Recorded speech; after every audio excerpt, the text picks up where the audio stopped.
Sənayenin, texnologiyanın, istehsalın, bir sözlə insan həyatının ehtiyaclarından ən birincisi enerjidir. Dövrümüzün strateji tələbatı olan enerji, digər sahələrlə müqayisədə daha çox investisiya qoyulmasına ehtiyac duyulan sahələrdən biridir. Hazırda əhalinin sayının artması, iqtisadiyyatın inkişafı, məişətdə elektrik enerjisindən istifadəyə ehtiyacın çoxalması paralel olaraq enerjiyə olan tələbatı da kəskin şəkildə artırır. Ölkələr enerji təhlükəsizliyini təmin etmək və gələcəkdə yaşana biləcək problemləri qabaqlamaq üçün müxtəlif yollar axtarır. Bunun üçün ən səmərəli həll yolu enerjidən qənaətlə istifadədir. Enerji səmərəliliyi iqtisadi, ekoloji və eyni zamanda təhlükəsizlik baxımından son dərəcə önəmlidir. Azərbaycanda bu istiqamətdə siyasət nədən ibarətdir? Əslində, yaşıl enerjidən istifadənin inkişafı və enerji səmərəliliyinə nail olunması Azərbaycan Respublikasının Prezidenti cənab İlham Əliyevin rəhbərliyi ilə həyata keçirilən enerji siyasətinin prioritetlərindəndir. Və enerji səmərəliliyinə də biz əslində yaşıl enerjinin bir növü kimi baxa bilərik. Hətta belə bir deyim var, ən yaşıl, ən təmiz enerji qənaət edilən, istifadə edilməyən enerjidir. Və sadaladığımız kimi bunun həm iqtisadi tərəfləri var, həm ekoloji tərəfləri var, həm sosial tərəfləri var deyə bilərik. Təsəvvür edin ki, bir sənaye müəssisəsi enerji səmərəliliyinə nail olur, enerjiyə qənaət edir, xərclərini azaltmış olur. Eyni zamanda məhsula xərclədiyi xərcləri də azaltmış olur. Deməli, rəqabət qabiliyyətliyi artır. Eynisi ayrı-ayrı şəxslər üçün də, məişətdə də keçərlidir. Əgər biz enerjiyə qənaət ediriksə, deməli, xərclərimizi azaldırıq və ailə büdcəmizə üstünlük gətirmiş oluruq.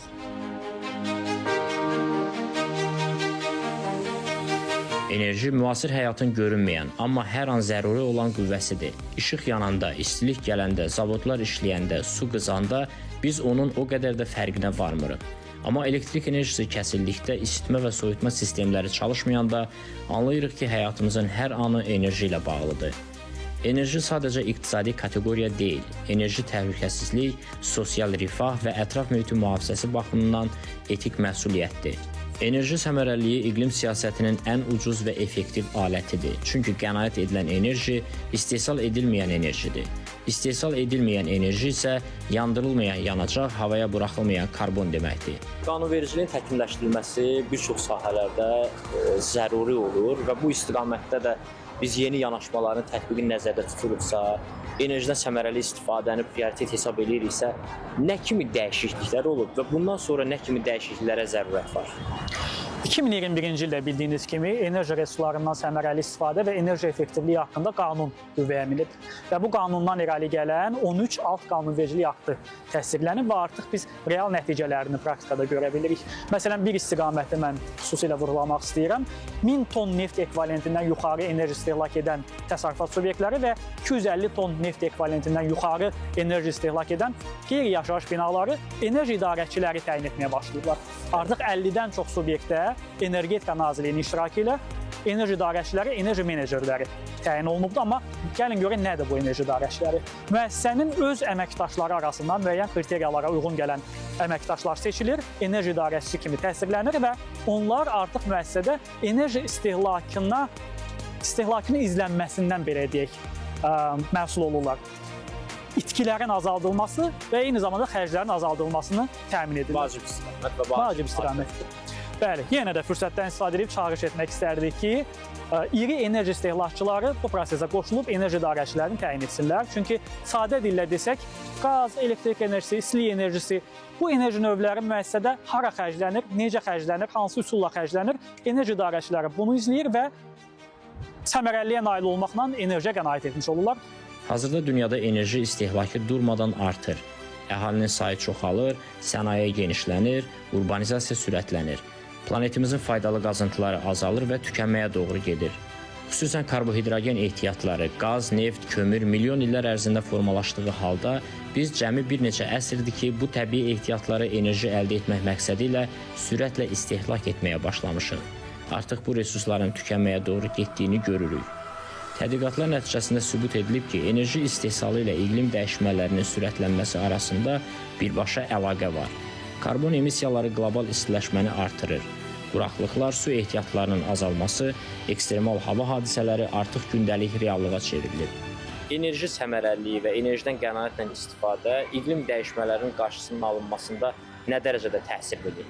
Çox böyük təsir göstərir. Çünki iqlim dəyişməsinə ən böyük təsir göstərən şeylərdən biri bu istixana qazlarının təsiridir.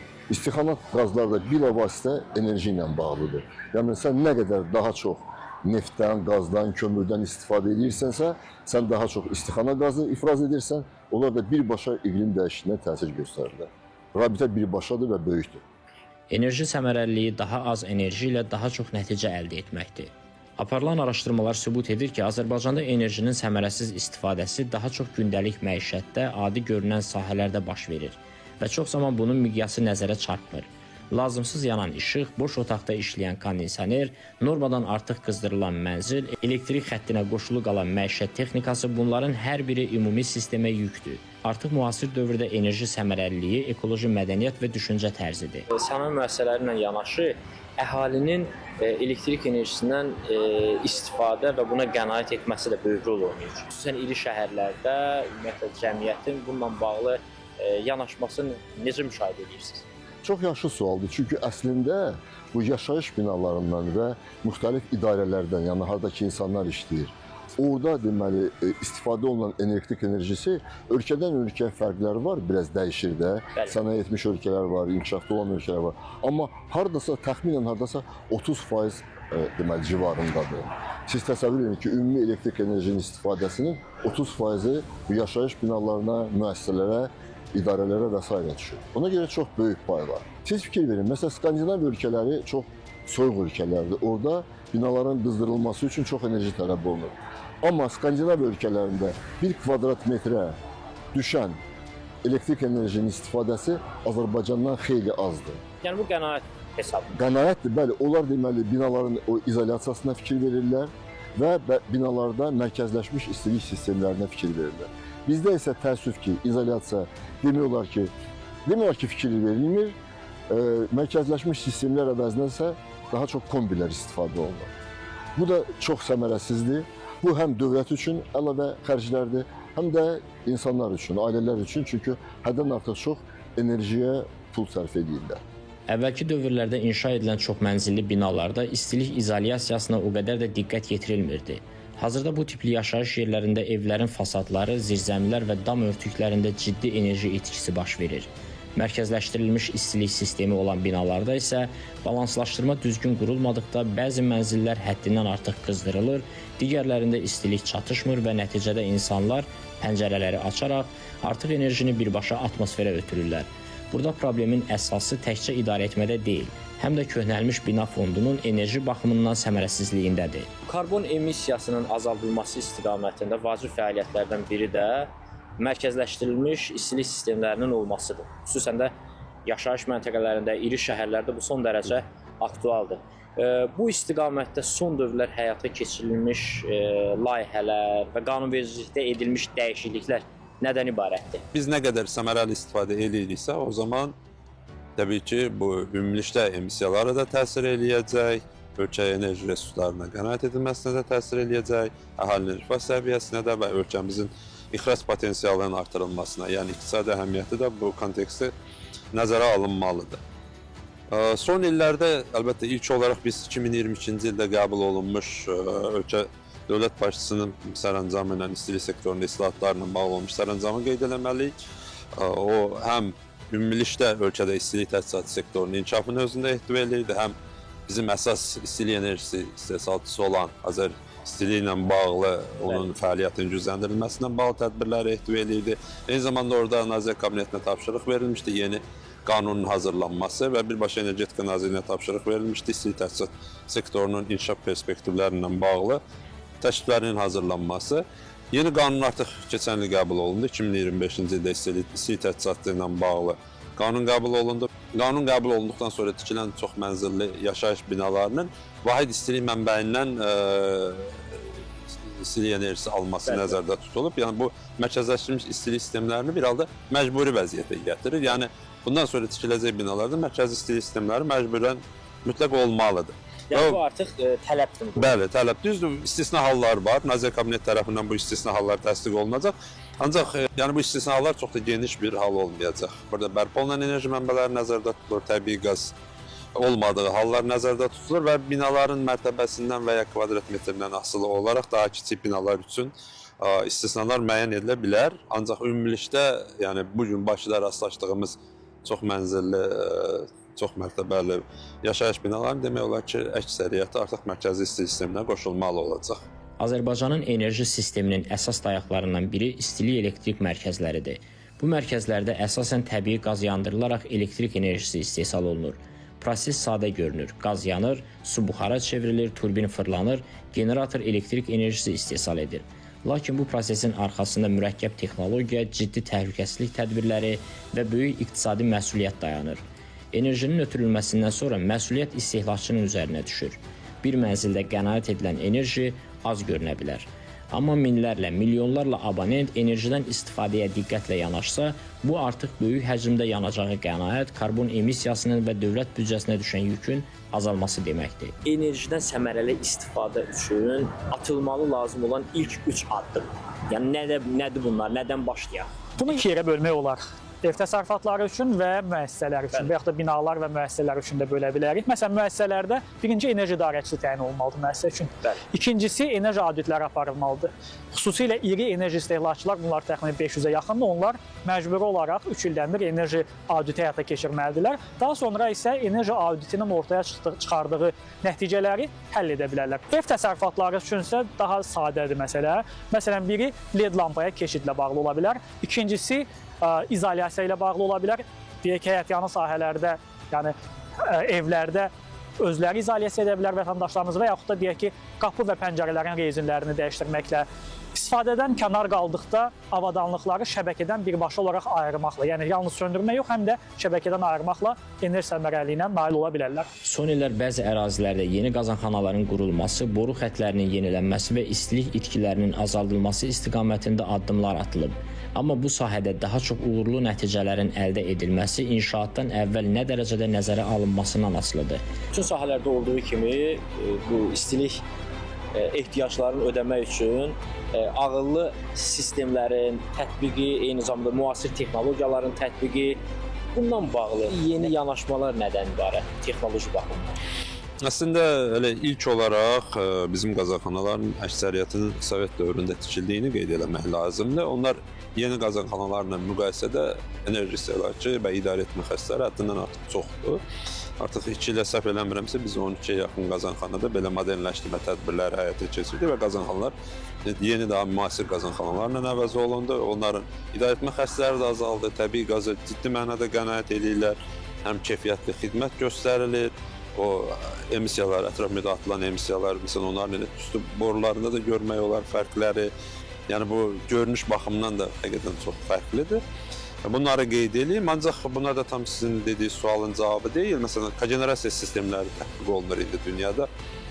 Onlar həm elektrik enerjisi istehsal edir, həm isti su və istilik enerjisi. Yəni üçü bir arada. Bəli, üçü bir arada. Və hətta soyuqluq enerjisini istehsal edən bir sistemlər də var, onu da əlavə eləmək lazımdır. Yəni bu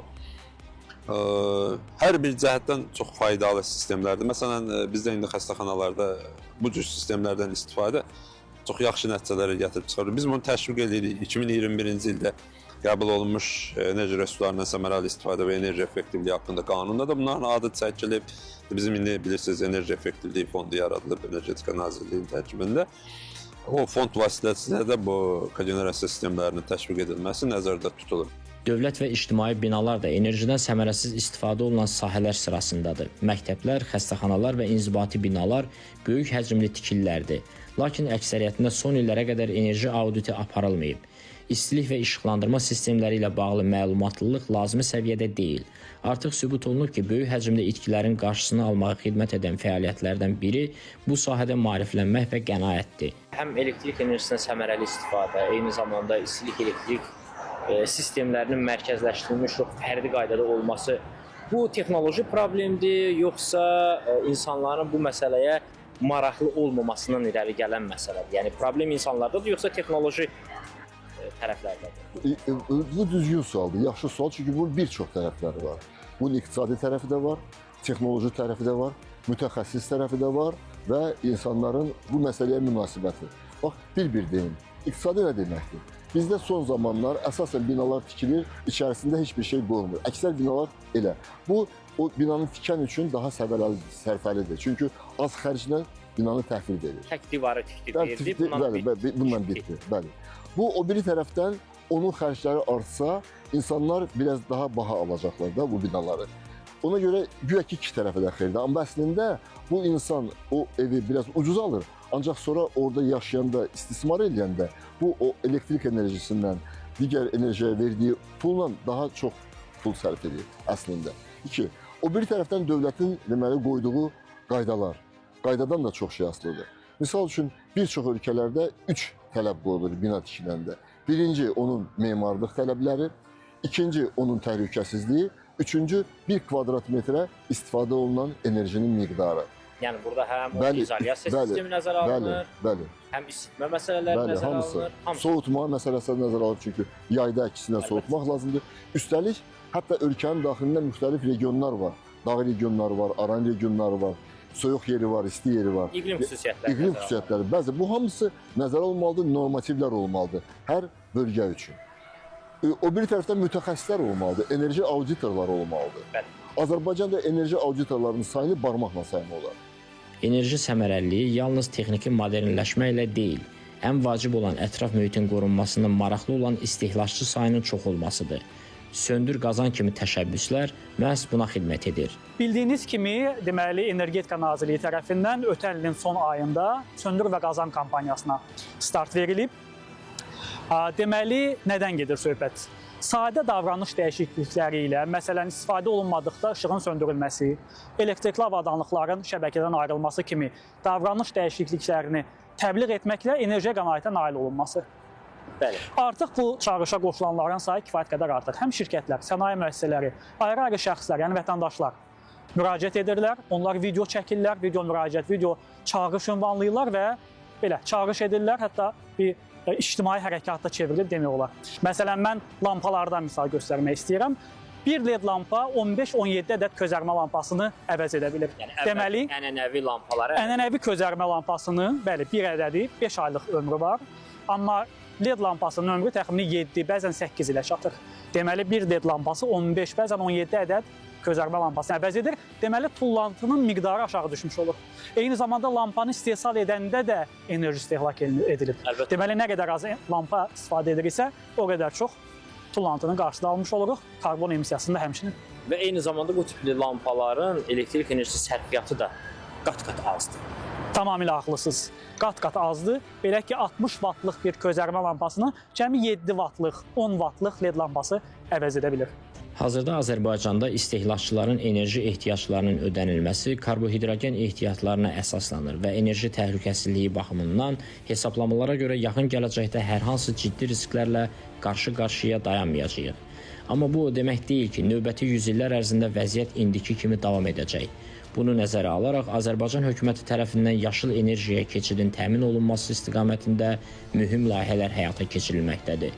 Azərbaycan ənənəvi olaraq neft-qaz ölkəsi kimi tanınsa da, alternativ və bərpa olunan enerji potensialı kifayət qədər yüksəkdir. Xüsusilə Abşeron yarımadası və Xəzər akvatoriyası, Kür-Araz ovalığı, Qarabağ və Şərqi Zəngəzur güclü külək, günəş enerjisi potensialına malikdir. Qarabağ və Şərqi Zəngəzurun hidroenerji ehtiyatlarından istifadə isə artıq öz bəhrəsini verməkdədir. 307 meqavat gücündə artıq orada su elektrik stansiyaları fəaliyyət göstərir və onların indi enerji istehsalı oranın enerji istehlakından hardasa 2 dəfəyə qədər çox. Bu prosesi davam edib orada indi hal-hazırda 3 günəş elektrik stansiyası tikilir ki, oranın tələbatından qat-qat artıq enerji istehsal olunacaq və ölkə şəbəkəsinə veriləcək. Eyni zamanda gələcəkdə Kəlbəcər, Laçın, bilirsiniz, Azərbaycanın külək enerjisinin bol olduğu sahələrdən də orada külək stansiyalarının tikilməsi nəzərdə tutulur. Ölçü müşahidə işləri aparılır. Bu prosesdə davamlı bir hala gətirilib, yəni hər yeni layihələndirmə zamanı yaşayış məsələlərinin enerji səmərəliliyinə və o yaşıl texnologiyaların quraşdırılmasına diqqət ayrılır və o tələblər əməl olunur. Mövcud potensial və həyata keçirilən fəaliyyətlər onu göstərir ki, Azərbaycan gələcəkdə dayanıqlı enerji təminatına malik ölkə olmaqla yanaşı, yaşıl enerji ixrac edəcək. Azalmağa doğru gedən təbii ehtiyatlardan səmərəli istifadə etməklə gələcək nəsillərə yaşanıla bilən bir dünya qoymuş olacağıq. Edə biləcəklərimiz çox sadədir. lazımsız yanan işıqlar, açıq qapı və pəncərə ilə işləyən kondisionerlər, qışda həddindən artıq yüksək temperaturun seçilməsi, aşağı enerji sinifli məişət texnikalarının istifadəsi, bütün bu qeyd edilənlər bizim seçimimizdir. Ayrı-ayrılıqda kiçik görünən bu hallar yüz minlərlə, milyonlarla istehlakçı səviyyəsində böyük miqyas sayılır. Enerji gələcəyin açarıdır. Bu açarı necə istifadə edəcəyimiz isə bizim əlimizdədir.